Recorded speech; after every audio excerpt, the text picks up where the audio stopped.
성경 다음으로 가장 많이 이 기독교 고전 중에 읽혀지는 책이 있다면 그것은 바로 존 버년이 지은 철로 역정입니다. 철로 역정. 철로 역정은요 17세기에 쓰여진 이 기독교 고전인데, 이것은 이 장차 망할 성이라는 장망성이라는 이곳에서 크리스찬이라는 한 사람이 전도자의 전도를 받고 천국을 향해 떠나가는 그 여정을 그린 그러한 책입니다. 이 주인공은요, 이 과정이 있는데 그 중에 고난의 언덕이라는 곳에 이르게 됩니다. 이 고난의 언덕이라는 곳에 이르니까 냇가가 흐르고 세 갈래의 길이 있습니다. 직진으로 뻗어 있는 길은 굉장히 가파르고 험난한 길인데 그 길이 좁은 길입니다. 그리고 좌측은 위험, 오른쪽은 멸망으로 길이 뻗쳐져 있는데 완만하게 이렇게 뻗어 있습니다. 이 전도자의 말을 듣기로는 이 고난과 가파르고 힘든 험난한 길, 좁은 길로 가야 된다라고 배웠기 때문에 이 크리스찬은 바로 그 좁은 길로 물을 마시고 힘을 얻어서 가게 됩니다. 따라왔던 형식주의자 혹은 위선자는 저 산을 넘으면 뒤에서 다 만나겠지 하는 마음으로 완만해 보이는 왼쪽 길, 오른쪽 길로 그냥 가게 됩니다. 그런데 완만해 보였던 그 길은 시간이 지나면서 어둠이 짙게 깔리고 낭떠러지가 있고 가시덤불이 덮여서 결국은 그 산에서 나오지 못하고 죽고 맙니다. 이 힘들었지만 크리스찬만이 크리스티에나 혹은 크리스찬이라는 이름으로 나와 있는데요, 그 힘든 길을 거쳐서 비로소 아름다운 집이라는 그 다음 단계에 이르게 됩니다. 그곳에서 이 주인공은 위로를 얻고 힘을 얻고 또 그곳에서 한참 재충전을 합니다. 그러면서 그곳에 있는 한 창고를 보게 되는데 그 창고에는 먼저 이 길을 갔던 사람들이 남겨놓은 어떤 물건들이 있는 것입니다. 그래서 그 창고를 보니까 그곳에는 홍해를 가를 때 내밀었던 모세의 지팡이도 있고요, 기드온이 사용했던 항아리와 나팔, 삼손이 블레셋 사람들을 죽일 때 썼던 나귀의 턱뼈, 혹은 다윗이 골리앗을 죽일 때 썼던 물맷돌이 있는 것입니다. 결국 이 힘들고 어려운 길이었지만 믿음의 선배들이 이 길을 먼저 갔던 것이다. 그것을 보여줍니다. 철로 역정 한 번도 안 보신 분들은요, 한번 읽어보시기를 바라겠습니다. 정말 17세기에 쓴 재미있는 책이고 우리 신앙에 유익을 주는 책입니다. 오늘은 우리가 좀 별로 좋아하지 않는 고난 혹은 환난이라는 이 주제를 가지고 말씀을 살펴보려고 합니다. 아마 우리 많은 분들은 이미 고난을 한 번 이상씩은 다 경험했기 때문에 나름대로 고난에 대한 이해가 다 있습니다. 그렇다면 그 고난에 대한 이해, 각자가 정의하는 그 고난에 대한 정의들이 있을 텐데, 이 고난에 대한 명언들이 또 있지 않습니까? 한번 몇 개만 좀 보도록 하겠습니다. 한번 보면요, 고난은 가면을 쓴 커다란 행운이다. 혹은 고난은 의식의 시작이다. 다 이제 유명한 분들이 남긴 말들입니다. 고난과 눈물이 나를 높은 예지로 이끌어 올렸다. 보속과 즐거움은 이것을 이루어주지 못했을 것이다. 페스탈로치라는 교육의 아버지죠. 고통은 하나님께서 귀가 먼 세상을 깨어 일으키실 수 있는 확성이다. C.S. 루이스가 이런 말을 했습니다. 마틴 루터는 이렇게 얘기합니다. 고난은 나의 서고 안에서 가장 훌륭한 책이다. 우리가 많이 쓰는 말 고진감래. 쓴 것이 다하고 나면 단 것이 온다. 그 외에도 많은 고난에 대한 명언들이 아마 있을 겁니다. 우리 각자가 바라보고 있는 고난, 그것은 곧 고난을 바라보는 나의 시각일 것입니다. 여러분은 고난을 어떻게 정의를 내리겠습니까? 이제 본문을 통해서 요셉의 인생을 통해서 나타난 그 고난을 통해서 하나님께서 숨겨진 고난을 바라보는 시각을 우리가 찾아보도록 하겠습니다. 요셉의 이야기는요, 창세기 37장부터 시작합니다. 오늘 우리가 39장을 읽었는데 37장부터 시작하는데 38장에 가서 느닷없이 유다의 이야기가 나오고 39장에서 다시 요셉의 이야기가 시작되는 것을 보게 됩니다. 그러나 사실 창세기 38장 유다의 이야기는요, 뜬금없이 느닷없이 나온 것이 아니고 이것은 두 가지를 보여주고 있습니다. 하나는 요셉이 애굽에서 총리가 되는 동안에 가나안 땅에 사는 야곱의 자손들이 어떻게 살아가고 있었는지를 유추할 수 있는 사건을 기록하고 있고요.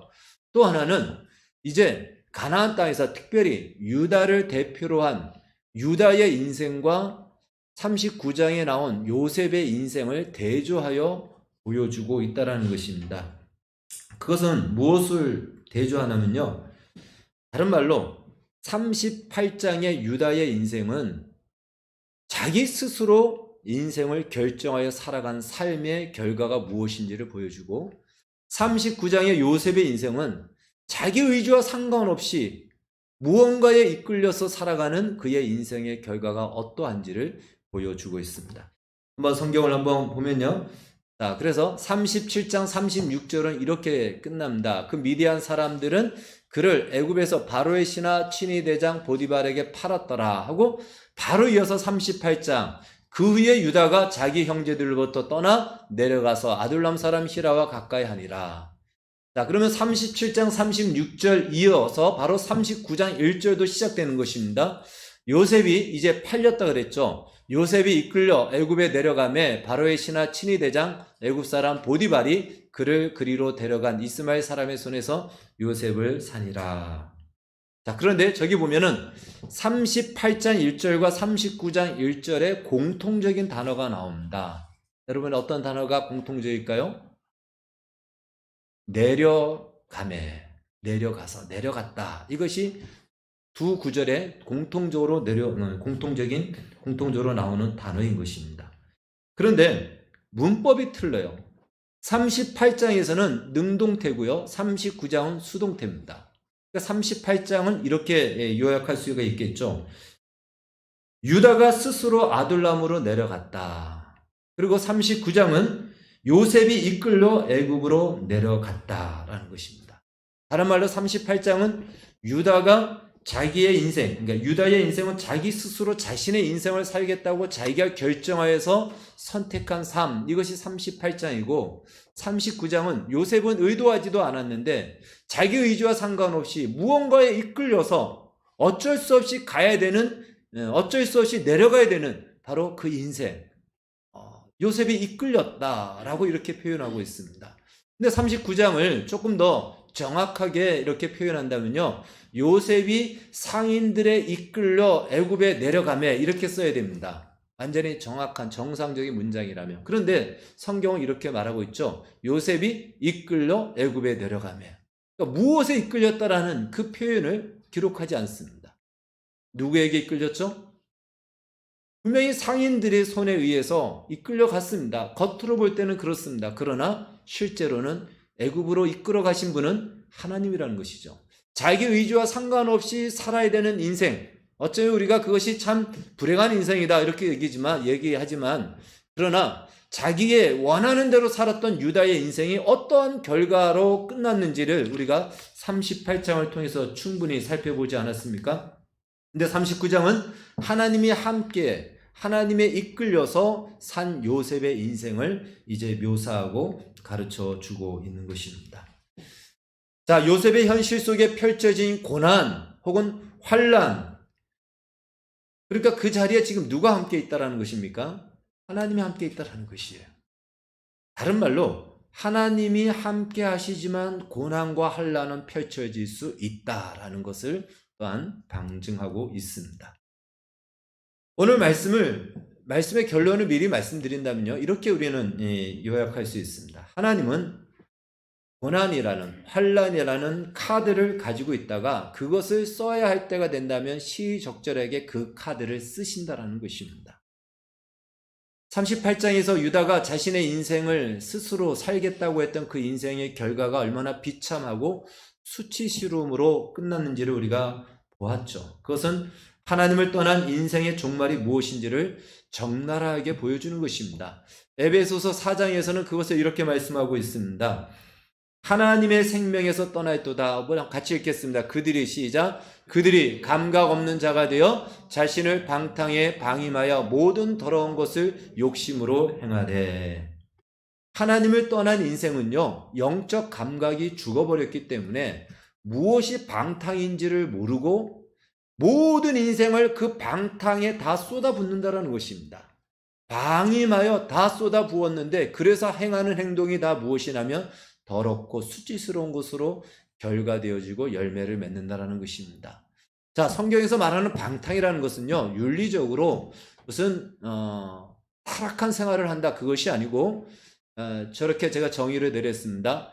헛된 것에, 남지 않는 것에, 쓸모없는 것에 인생의 모든 시간과 기회를 다 낭비하는 것입니다. 그래서 남아있는 것이 없어요. 이것이 방탕입니다. 감각이 없어. 감각이 없다 보면 그렇게 인생을 살 수밖에 없다라는 것입니다. 그것이 바로 창세기 38장에서 보여준 유다의 인생입니다. 자기가 결정하여 내려간 인생, 바로 그것입니다. 그에 반하여 자기 의지와 상관없이 애굽으로 이끌려갔던 요셉, 하나님이 개입하신 요셉의 인생이 이제 39장에서부터 소개되고 있습니다. 그런데 의아스럽게도 하나님이 개입하신 요셉의 인생의 시작은 고난이었다라는 것입니다. 환난으로 그의 인생은 시작되었습니다. 어떤 고난입니까? 아버지를 비롯해서 자기의 가족들과 생이별을 해야 됩니다. 어떤 환난입니까?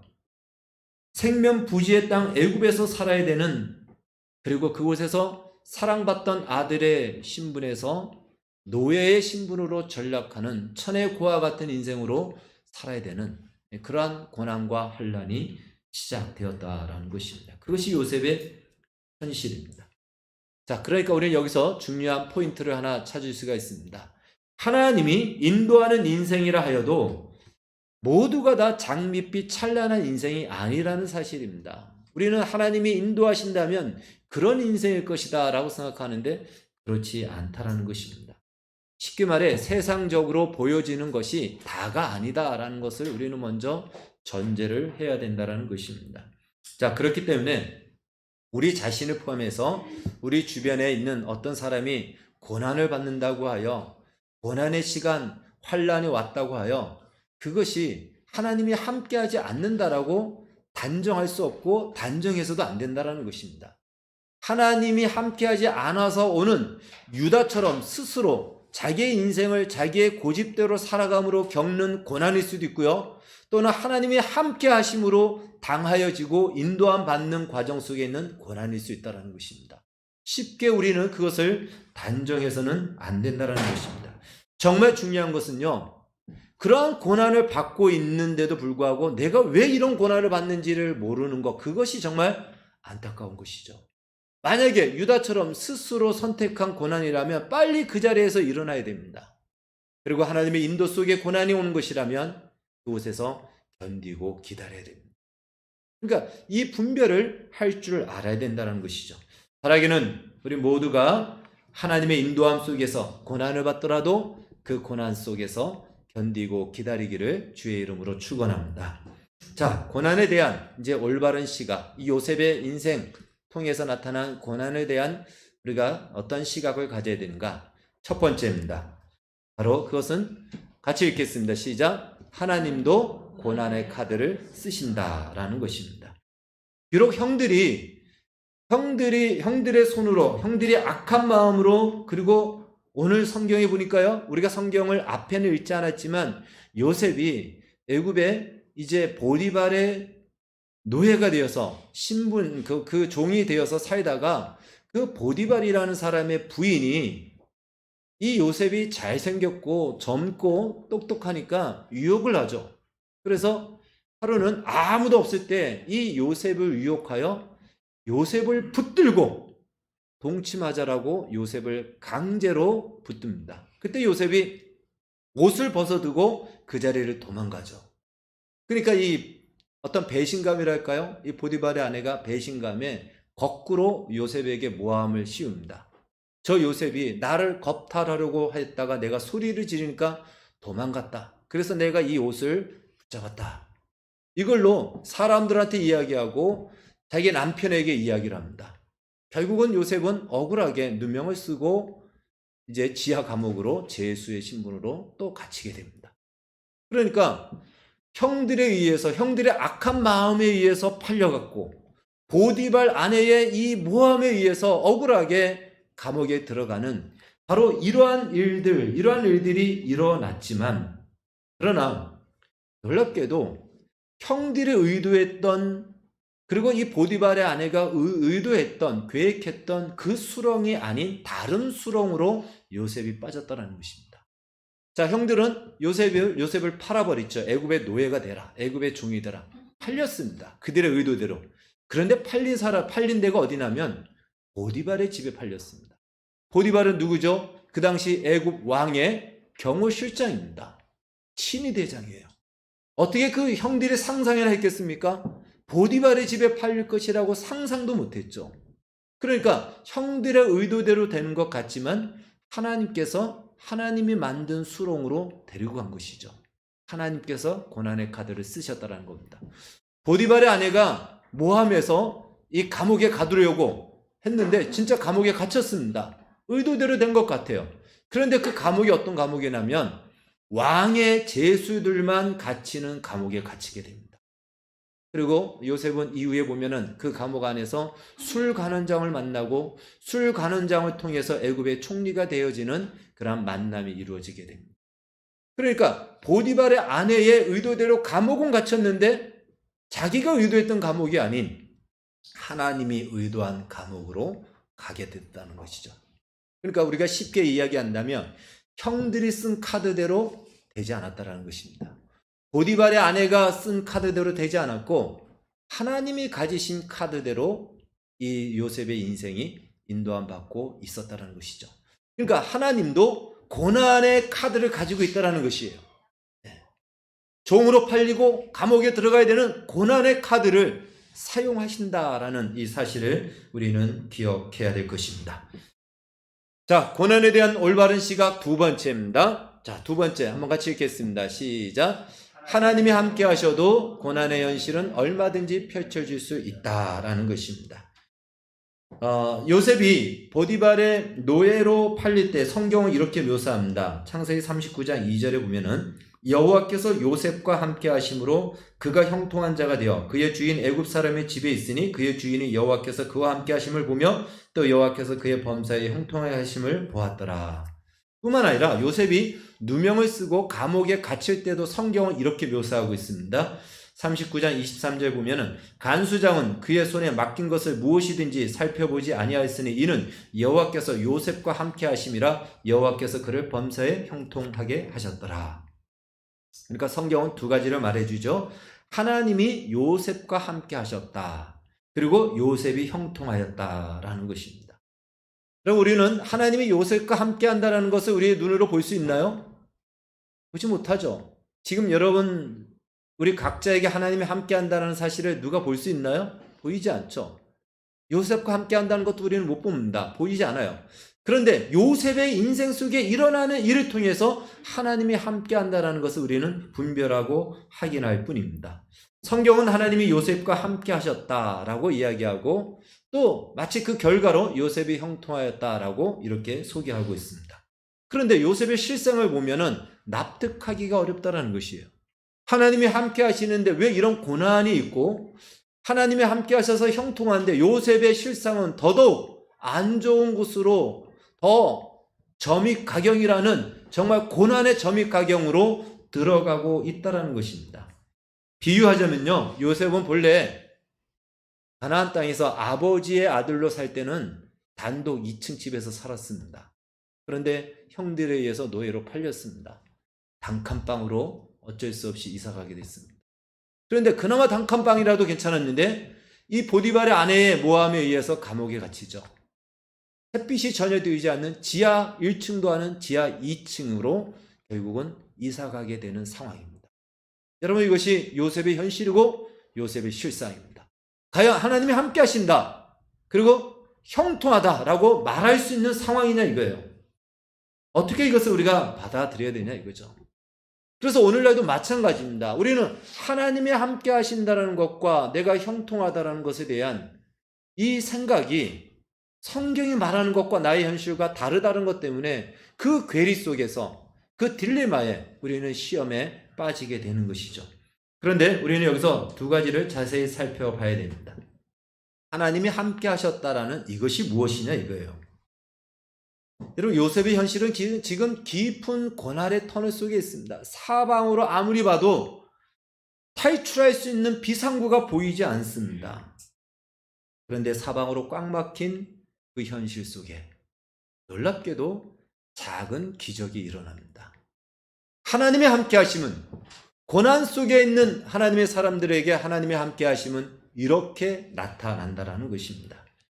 여러분, 일전에 제 경험을 한번 말씀드렸습니다. 신학교 때 제가 어느 정도로 힘들었냐면 교회에 차비가 없어서 갈 수가 없을 정도였어요. 1,000원 차비를 내고 가야 되는데 그 차비가 없어서 교회를 가지 못할 때가 있었습니다.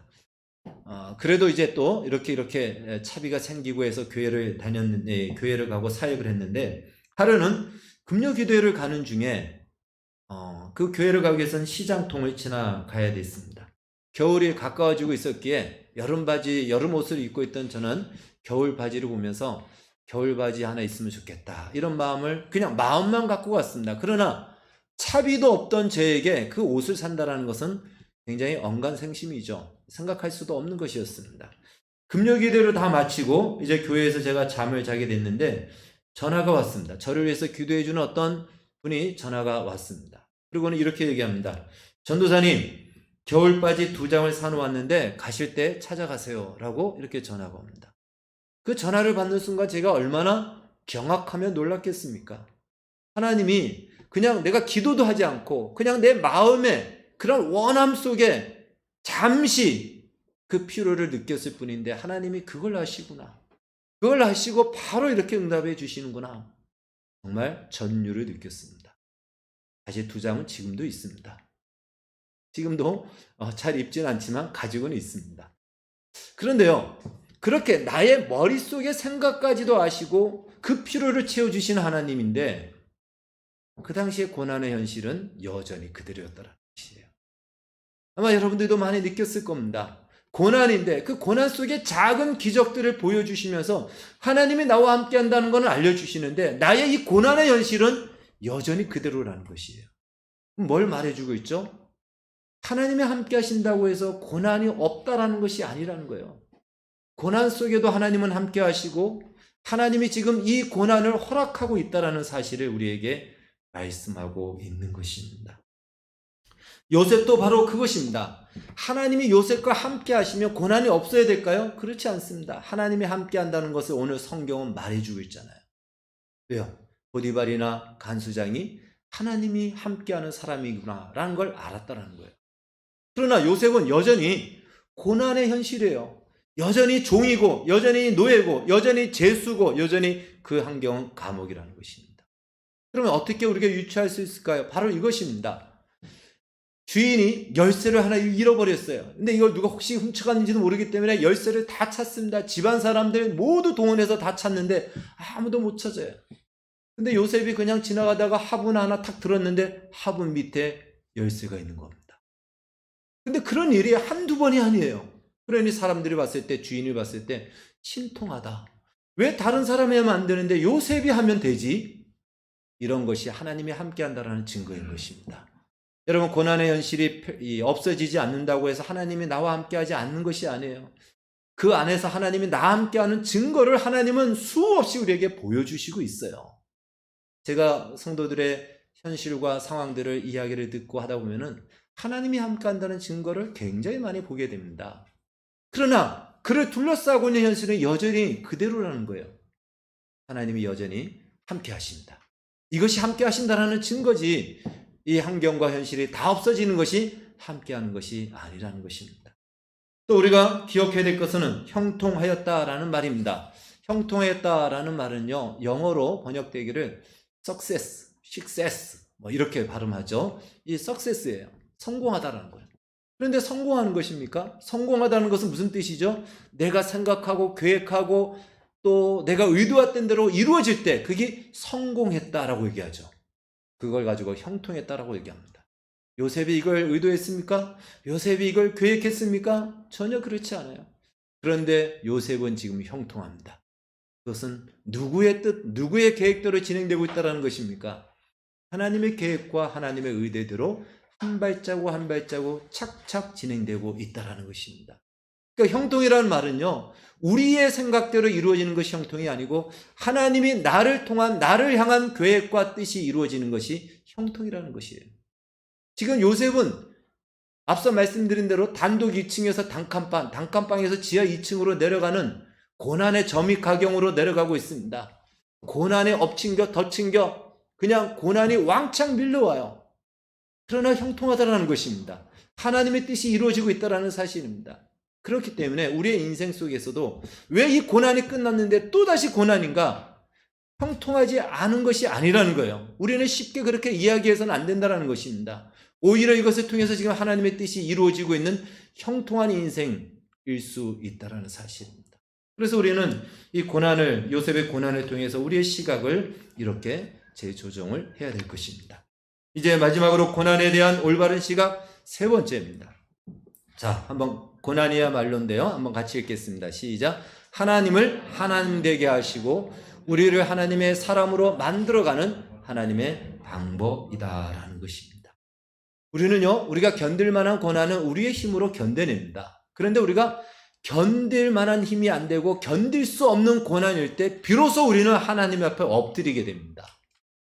요셉은 지금 자기 자신이 이걸 견딜 수 있고 감당할 수 없는 고난입니다. 여러분들은 아마 이런 설교를 들었을 겁니다. 요셉은 어떤 고난이 와도 그 꿈과 비전을 놓치지 않고 고난을 감수하고 견뎌냈다. 정말 그랬을까요? 요셉이 그걸 견뎌냈을까요? 견뎌내지 않으면 방법이 없죠. 참아내지 않으면 죽는 것밖에 없는 것입니다. 시편 105편 18절에 보면요, 성경은 이렇게 말하고 있습니다. 요셉에 대해서 그의 발에 착고를 차고 그의 몸은 쇠사슬에 매였으니, 여기서 그의 몸은 쇠사슬에 매였으니라는 말을 문자적으로 해석하면 혼이 쇠사슬에 깨었다라는 뜻입니다. 우리말로 한다면 혼비백산이라는 거예요. 여러분, 언제 혼비백산이 일어나죠? 정말 감당하지 못할 충격을 받으면 정신이 반 나갈 때 우리는 혼비백산이다 이렇게 얘기합니다. 요셉이 혼비백산의 상태로 살았다는 것입니다. 고난을 감당하고 어떤 고난이든지 와라 나는 이겨내리라, 그렇지 않다라는 것이에요. 요셉이 감당할 수 없는 고난입니다. 우리의 인생에서도 감당할 수 없는 고난을 허락하실 때가 있어요. 그 무슨 말이죠? 왜 그런 고난을 주시냐면 바로 이겁니다. 이제부터 하나님이 내가 할게. 그 사인이에요. 사실 하나님은 그전에도 우리와 함께 하셨습니다. 그러나 우리는 내가 감당하면, 감당할 능력이 있으면 그래도 내 힘으로 감당한다고 생각해요. 그러나 하나님이 그것까지 다 제로화시키면 하나님, 이제는 나는 할 수 없습니다. 이제는 하나님의 시간입니다. 다른 말로 우리의 인생에 하나님이 되는 시기의 선언인 것이에요. 하나님이 이제 내가 할게. 이제 내가 할게. 그래서 그때부터 이루어지는 모든 일은 100% 하나님이 하시는 일입니다. 하나님의 하나님 되심을 경험할 수 있는 기회, 그것이 바로 고난을 허락하시는 이유인 것입니다. 뿐만 아니라 하나님은 이 고난을 통해서 비로소 우리 안에 잘못되었던 것들을 내려놓게 되고 하나님의 사람으로 만들어 가신다는 것입니다. 여러분, 수술을 해보신 분들은 아실 겁니다. 방구가 나오기를 얼마나 기다리는지, 방구가 나오고 가스가 나오는 것이 얼마나 감사한 일인지, 고난을 통하지 않고서는 그 일상에 정말 중요하고 소소하다라고 여겨지는 것이 얼마나 감사한지를 모른다라는 것입니다. 그러니까 고난을 통해서 비로소 하찮게 여겼던 것들이 소중하게 여기고, 감사를 몰랐던 사람이 감사를 알게 되고, 그리고 겸손해지고, 옆에 있는 사람이 소중함을 알게 되고, 그리고 그동안 쓸모없이 자랑 삼았던 자존심도 내려놓게 되는 것이죠. 다른 말로 하나님의 사람으로 만들어지는 것입니다. 그래서 하나님께서는 이 고난의 카드를 쓰면서 일타양피, 일타이피를 다 이루시는 거예요. 이제부터 내가 너의 하나님이 되리라. 그리고 너는 하나님의 사람으로 만들어지리라. 이 두 가지의 목적을 다 이루신다라는 것입니다. 그래서요, 당시에는 요셉도 그 당시에는 몰랐죠. 이 고난이 너무 크니까 너무 몰랐습니다. 그러나 총리가 되고 나서 보니까 보디발의 노예로 있던 시간들, 그리고 감옥에 제수로 있던 시간들이 총리 수업이었음을 깨닫게 됩니다. 시편 105편은요, 요셉을 가지고 뭐라고 얘기하냐면 애굽의 문무백관을 가르쳤다라고 얘기합니다. 요셉이 애굽의 그 대신들을 가르칠 만큼의 실력을 어디서 키웠느냐? 바로 그 보디발의 노예로 있으면서, 그리고 왕의 제수의 감옥에서 그 실력을 키워서 오히려 애굽 사람들을 가르치는 실력을 그곳에서 가지게 됩니다. 그리고 그는 이 경호실장이라니까 상당한 부유한 사람이지 않겠습니까? 그곳에서 가정총무가 되었고, 감옥에서는 간수가 다 막힐 정도로, 다른 말로 그것을 경영하고 다스릴 수 있는 훈련이 13년 동안 그곳에서 훈련되었던 것이죠. 결국 그 시간을 통해서 요셉은 애굽의 총리가 되어지는 모든 자질과 실력을 구비하게 된 것입니다. 뿐만 아니라 이 요셉은 이 시간을 통해서 애굽의 총리가 되어 마침내 가장 중요한 야곱의 자손들, 하나님의 약속을 이루어가는 하나님의 이 선민들을 잠시 보존하고 보호해주는 목판의 역할을 그가 애굽에서 하게 되는 것입니다. 사랑하는 여러분, 고난 없는 인생은 한 명도 없습니다. 이미 우리가 다 경험하지 않았습니까? 중요한 것은 하나님이 고난이라는 카드를 쓰시는데 왜 이 고난의 카드를 쓰는지를 모르고 원망과 절망과 낙심으로 인생을 보낸다는 것, 이것이 심각한 우리의 문제가 될 것입니다. 요셉조차 고난의 카드를 썼다면 우리의 인생인즉 고난의 카드를 쓰지 않아야 될 사람이 누가 있겠습니까? 철로 역정에 나왔던 것처럼 그 크리스찬이 고난의 그 계곡을, 고난의 언덕을 넘어서 보니 그곳에 먼저 갔던 사람들 다 이 길로 갔던 사람이었다는 것을 발견하지 않습니까? 고난은 우리 인생 속에서 하나님이 이제부터 내가 할게 라는 하나님의 하나님 되심의 선언이며, 우리 자신을 하나님으로 사람으로 만드시겠다라는 하나님의 로얄 스트레이트 플러시 카드를 던지는 것입니다. 포커 하실 줄 아십니까? 감히 이 하나님의 이걸 포커의 카드로 비유해서 경망스럽다라고 볼 수 있겠지만, 제가 알고 있는 이 포커에서 최고의 가장 높은 족보의 카드로 알고 있습니다. 로얄 스트레이트 플러시 카드. 아무도 이길 수 없는 거예요. 하나님은 고난을, 제가 내린 고난의 정의는 하나님의 로얄 스트레이트 플러시 카드다, 이렇게 얘기해요. 왜요?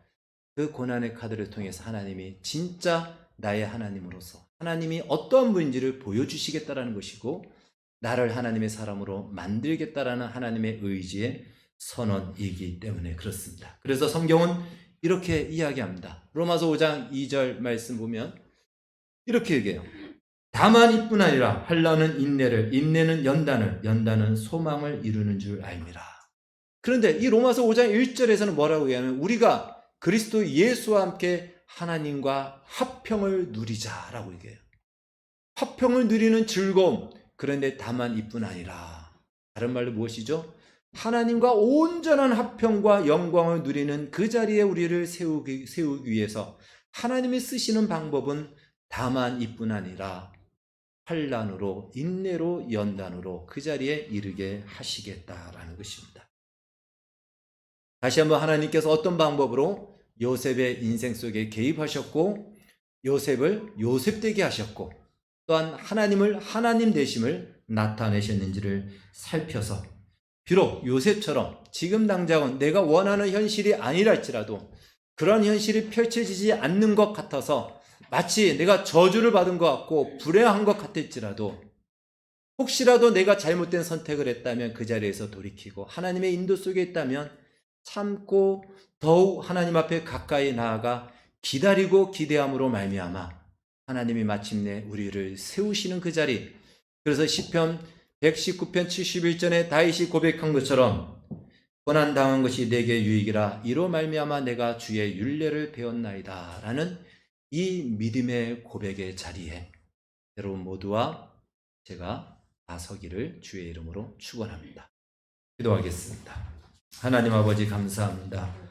우리에게 있어서 고난이라는 카드를 쓰실 때 너무 아프고 힘들어서 그래 하나님 왜 이런 카드를 쓰시냐고 원망하고 절망하고 낙심할 때가 얼마나 많이 있었는지, 그러나 하나님 이 고난의 카드야말로 하나님이 나의 하나님 되심을 의지적으로 표현한 것이고 우리를 하나님의 사람으로 만들겠다라는 하나님의 의지가 선언된 것임을 기억하여 힘들고 어렵지만 감당할 수 있는 힘과 능력 주셔서 하나님을 의지함으로 하나님이 이루시는 그 영광의 자리에 다 서게 하여 주시옵소서. 예수님의 이름으로 기도하옵나이다. 아멘.